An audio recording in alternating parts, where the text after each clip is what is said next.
Alangkah indahnya perhimpunan kita pada malam hari ini dalam keadaan bermunajat dengan Allah. Munajat adalah tali yang menghubungkan seorang hamba dengan Tuhannya agar supaya tidak terputus hubungan hamba dengan Tuhan melalui doa.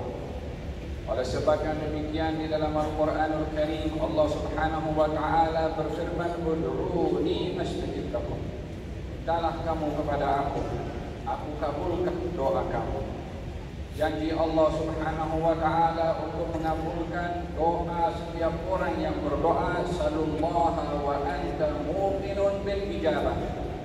Berdoalah kamu kepada Allah dalam keadaan kamu yakin kalau doa kamu itu diijabahkan oleh Allah.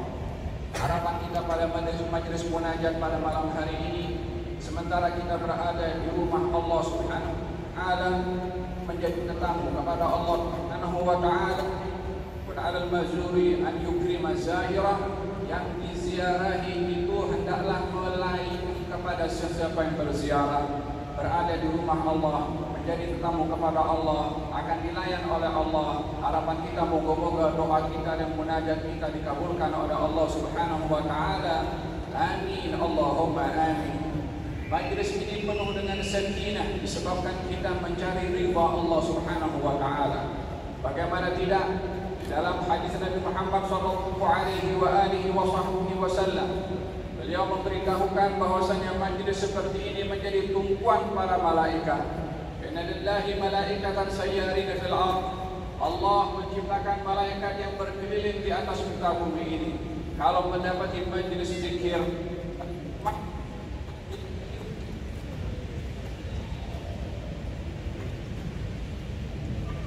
mereka memanggil satu kepada yang lainnya, an halummu ila bughiyatikum. Marilah kita datang kepada tujuan yang kita sedang mencarinya, yaitu majlis seumpama ini. Maka mereka satu dengan yang lain akan datang mencari keberkatan yang dilimpahkan oleh Allah Subhanahu wa taala pada majlis seumpama ini. Majlis ini bertujuan untuk mengingatkan hubungan kita dengan Allah Subhanahu wa taala di dalam menegakkan syariat yang diajarkan dan dibawa oleh junjungan Nabi besar Muhammad sallallahu alaihi wasallam. Di dalam beliau mengambil peran tentang pentingnya institusi kekeluargaan. Baik itu kekeluargaan antara kita dengan pasangan kita dan anak-anak, atau kekeluargaan antara kita dengan jiran kita dan masyarakat sekeliling, ataupun di negara yang kita hidup bersama dengan mereka. Mereka adalah saudara kita di dalam satu negara yang memiliki hubungan yang harmoni yang perlu kita jaga antara kita dengan yang lain. Dengan demikian kita melihat di dalam sejarah Nabi Muhammad sallallahu alaihi wasallam, sementara kita berada di penghujung bulan Muharram yang mengingatkan kita akan hijrahnya baginda Rasulullah sallallahu alaihi wasallam, beliau mengambil peran tentang pentingnya kekeluargaan dan juga pentingnya kejiranan. Pada awal hijrahnya baginda Rasulullah sallallahu alaihi wasallam, itu menjadi perhatian utama beliau di dalam membentuk community masyarakat Madinah pada ketika itu. Ada 4 langkah yang diambil oleh baginda Rasulullah dalam membentuk community masyarakat yang baik, masyarakat yang harmoni, masyarakat yang sejahtera, sehingga dengan terbentuknya dengan keharmonian itu hubungan yang baik dan negara dengan masyarakat yang juga baik. Adapun langkah pertama yang diambil oleh baginda Rasulullah sallallahu alaihi wasallam dalam membentuk community ini adalah membina institusi pendidikan melalui masjid. Masjid adalah tempat untuk kita mengabdikan diri kepada Allah Subhanahu wa taala, baik itu melalui salat berjamaah ataupun juga aktiviti keilmuan di mana Islam mengambil peran tentang ilmu. Surat pertama turun kepada baginda Rasulullah adalah perintah untuk membaca Iqra bismi rabbikal ladzi khalaq. Dalam sumpahnya Allah Subhanahu wa taala berfirman dalam surat Ar-Rahman, Ar-Rahman 'allamal Qur'an khalaqal insan 'allamahul bayan. Bersumpah dengan nama Zat-Nya yang Maha Suci, yang Maha Pengasih. Lalu Maha Suci Dan yang mengajarkan Quran menciptakan insan. Qurannya dulu didahulukan, ilmu Quran didahulukan, barulah insannya. Pentingnya insan terdidik, terpandu, terbimbing dengan Al-Quranul Karim.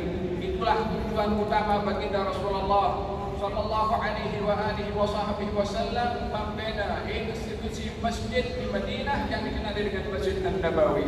Di tempat itulah para sahabat belajar dengan baginda Rasulullah. Di tempat itulah diangkat integriti para sahabat daripada masyarakat yang sukar pada ketika itu. Masyarakat yang dikenali dengan ummi, tak pandai membaca dan tak pandai menulis. Masjid Nabi menjadi tempat pengajian ilmu pada ketika itu, sehingga keluarlah ramai graduate dari para sahabat baginda Rasulullah yang pandai membaca, yang pandai menulis dan menjadi pendakwah kepada Allah Subhanahu wa taala dalam berbagai macam bidang, termasuk Sayyidina Abu Hurairah radhiyallahu anhu wa ardhah.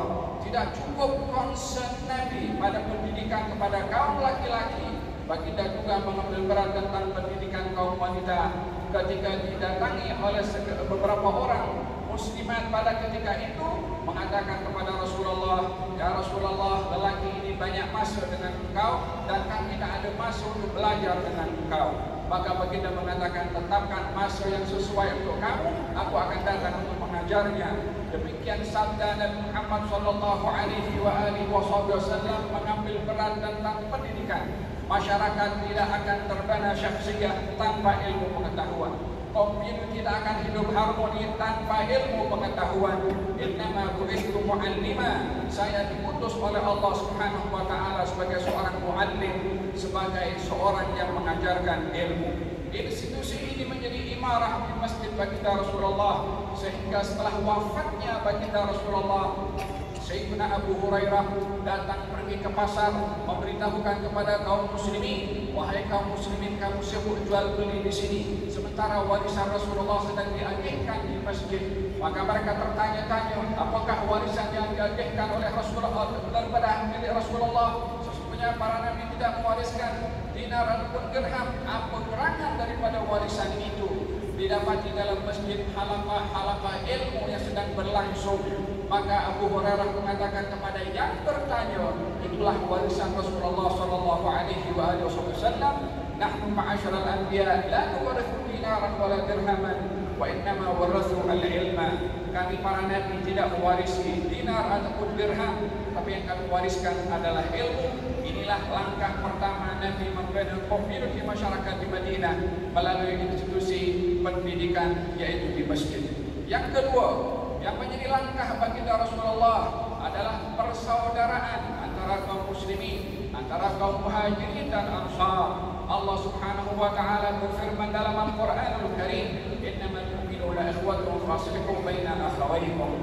Sesungguhnya orang-orang beriman itu bersaudara. Kalau ada yang berselisih dua orang, maka kamu semua bertanggung jawab untuk mendamaikannya. Syekh Muhammad bin Sya'rawi menafsirkan ayat ini dengan mengatakan, dua orang berselisih yang bertanggung jawab mendamaikan ramai orang.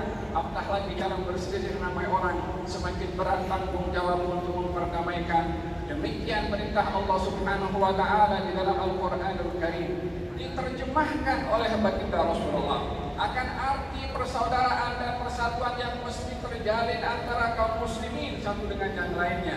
La tahasadu, wa la tabaghabu, wa la tadabaru, wa la tanajashu, wa la yabi' ba'dukum ala bai'i ba'din. Wa kunu ibadallahi ikhwana. Al-muslim akhul muslim, la yadhlimuhu, wa la yakhdhuruhu, wa la yadhlimuhu. Wa asyara ila sadri ad-daqwa hahuna. Hasbi imri'in min asy-syarri an yahqira akhahu muslim aw kama qala. Jangan kamu saling mendengki, jangan kamu saling membenci, jangan kamu saling membelakangi, jangan kamu merugikan perniagaan saudaramu, dan janganlah kamu menjual beli barangan yang menjadi hak orang lain. Jadilah kamu sebagai seorang muslim yang bersaudara. Terjemahannya, jangan zalim kepada orang muslim, jangan khianah kepada orang muslim, jangan dusta kepada orang muslim. Ketakwaan itu ada di dada, sambil memberi isyarat kepada dada beliau sebanyak 3 kali. Cukup seseorang itu melakukan kejahatan kalau merendahkan orang muslim yang lainnya. Demikian sabda baginda Rasulullah menerjemahkan arti persaudaraan melalui hadisnya yang mulia. Ketika berlaku beberapa golongan daripada pengikut Muhajirin dan Ansar, yang satu bernama Jahjah, yang satu lagi daripada Ansar, berebut untuk mengambil air daripada satu perigi. Lalu kemudian Jahjah daripada Muhajirin mengatakan, saya lebih berhak mengambil air terlebih dahulu. Anak buah daripada Ansar mengatakan, sayalah yang lebih berhak untuk mengambil air terlebih dahulu. Berebut karena baldi sahaja, sehingga hampir berselisih dan hampir bergaduh satu dengan yang lainnya, sehingga masing-masing memanggil grupnya atau kelompoknya. Jahjah memanggil Muhajirin, orang yang sejak daripada Ansar memanggil golongan Ansar, masing-masing memanggil kelompoknya, dan mereka datang dan memegang pedang dan hampir berlaku pertumpahan darah. Hanya masalah baldi, ingin mengambil air daripada satu baldi dan berebut satu dengan yang lainnya, tetapi emosi tidak dimainkan. Hampirlah berlaku perselisihan hanya masalah yang remeh-temeh. Baginda Rasulullah SAW bersabda, "Dakwah jahiliyah wa ana baina dhahranaikum kamu masih menyerukan slogan seruan bangsa jahiliyah. Sementara saya masih hidup di tengah-tengah kamu, kata baginda Rasulullah SAW, menegur, memarahi kepada semua yang ikut seruan pada sesuatu yang boleh memutuskan pertalian silaturahim dan persaudaraan. La yadkhul jannata qati' rahim, tak akan masuk syurga orang yang memutuskan tali silaturahim. Demikian sabda Nabi Muhammad sallallahu alaihi wasallam. Dengan ikatan persaudaraan yang sedemikian, terjadilah hubungan yang mesra satu dengan yang lain sehingga dipuji di dalam Al-Qur'anul Karim. Wa yunfiquna 'ala anfusihim walau kana bihim khasasah wa man yuqa shuhha nafsihi fa ulaika humul muflihun. Kaum Ansar mendahulukan Muhajirin dalam harta benda, walaupun kaum Ansar mementingkan kepada harta itu, mendahulukan saudaranya semata-mata melihat ini aku saudara, ini adalah saudara aku yang diperintahkan oleh Allah untuk aku berbuat baik kepadanya dan tidak boleh melakukan kejahatan. Al-Dhulmu zulumatun yawmal qiyamah, zalim itu suatu kegelapan dan hukuman yang lebih berat nanti di hari kiamat. Yang ketiga, diambil langkah oleh baginda Rasulullah dalam pembebasan konflik di masyarakat di Madinah adalah membangun pasar. Suqul Madinah yang dahulunya orang-orang di Madinah kalau membeli barangan di pasar Bani Qainuqa bangsa Yahudi. Baginda Rasulullah mengatakan dengan menginjak kakinya di satu tapak yang kosong, disinilah pasar kamu, kata baginda Rasulullah. Maka dibentuk di situ pasar, didirikan di situ pasar. Pentingnya Nabi untuk mengambil peran tentang ekonomi yang dimanfaatkan oleh kaum muslimin, yang kembali manfaatnya kepada kaum muslimin. Maka dibangun pasar pada ketika itu. Tidak cukup beliau hanya menyuruh membangunnya, memantau juga, datang pergi ke pasar, ditengok bagaimana mereka berniaga, jujur atau tak jujur, khianah atau tidak, terus atau tidak. Beliau mengatakan at-tajir, al-amin, as-saduq ma'a syuhada yaumil qiyamah. Orang yang berniaga, jujur, amanah akan dihimpunkan dengan para syuhada nanti di hari kiamat. Tidak akan diberikan martabat yang tinggi nanti di hari kiamat, melainkan tugasannya di dunia adalah berat. Walaupun hanya berniaga, ya kalau berniaga hanya setakat keduniaan sahaja, untuk apa Nabi mengatakan orang punya perniagaan itu akan dihubungkan dengan para syuhada? Kalau bukan dalam perniagaan ada ibadah, kalau bukan dalam perniagaan ada manfaat yang kembali kepada agama. Baginda Rasulullah pergi ke pasar, memantau, melihat seorang jual korma, dapati tumpukan korma itu agak tinggi, maka Nabi memasukkan tangannya ke dalam. Didapati korma di dalam itu basah dan dikeluarkan oleh baginda Rasulullah. Katanya, apa ini? Tuan punya korma mengatakan, ya Rasulullah, ini terkena hujan. Kata Nabi, kenapa yang basah tidak ditunjukkan supaya orang yang beli tahu kalau korma itu basah, karena nilai dan timbangan berat korma basah dan korma kering berbeza. Maka akan risau orang yang membeli tertipu antara berat korma yang basah dengan yang kering. Nabi bersabda, man ghasyana falaysa minna.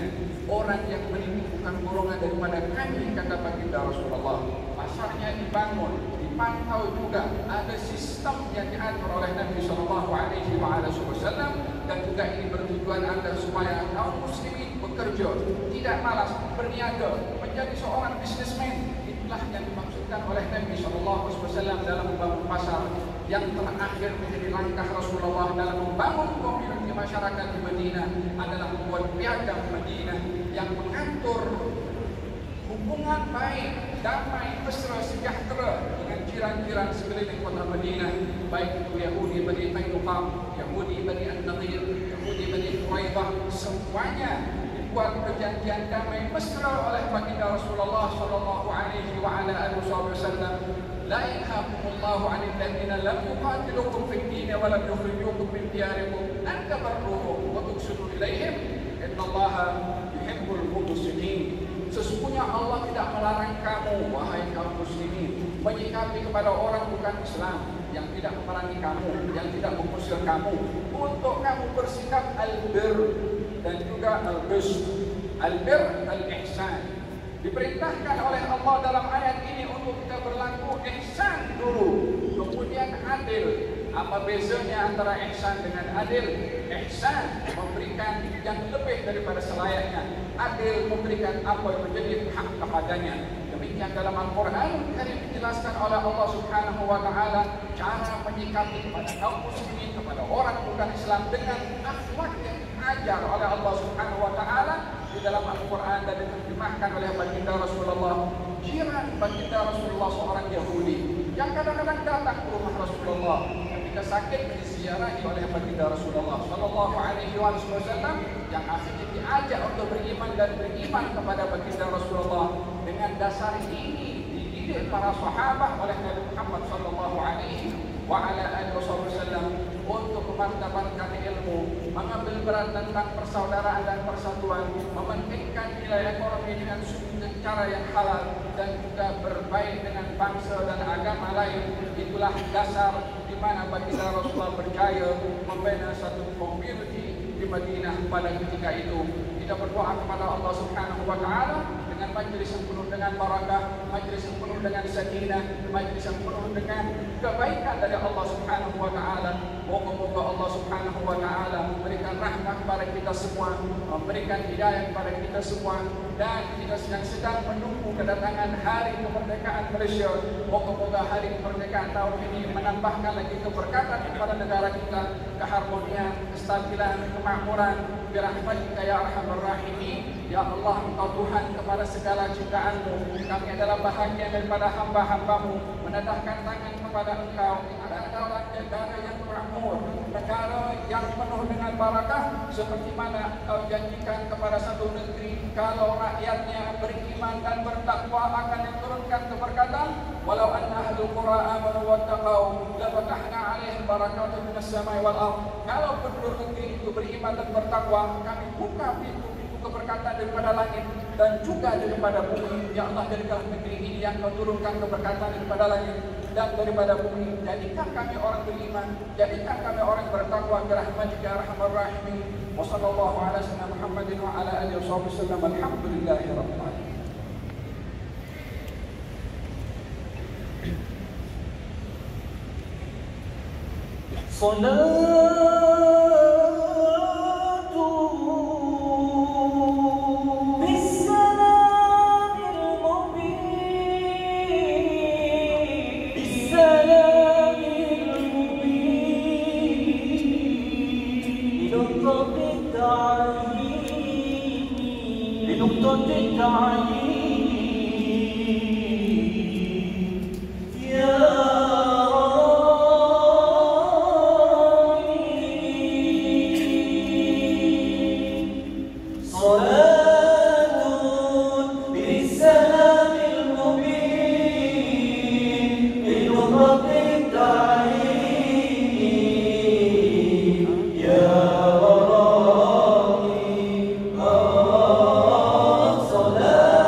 bantuan dan pertolongan kami. Jadikanlah penjemputan kami, ya Allah.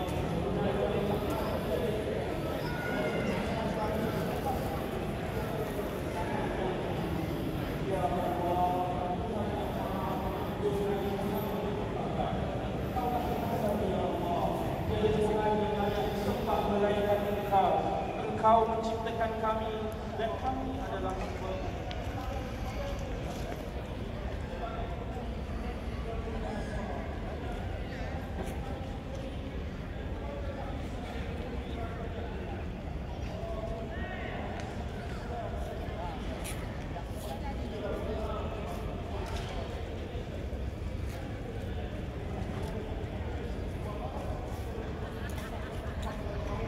Selesai hadirkan diri ke munajat keluarga Malaysia.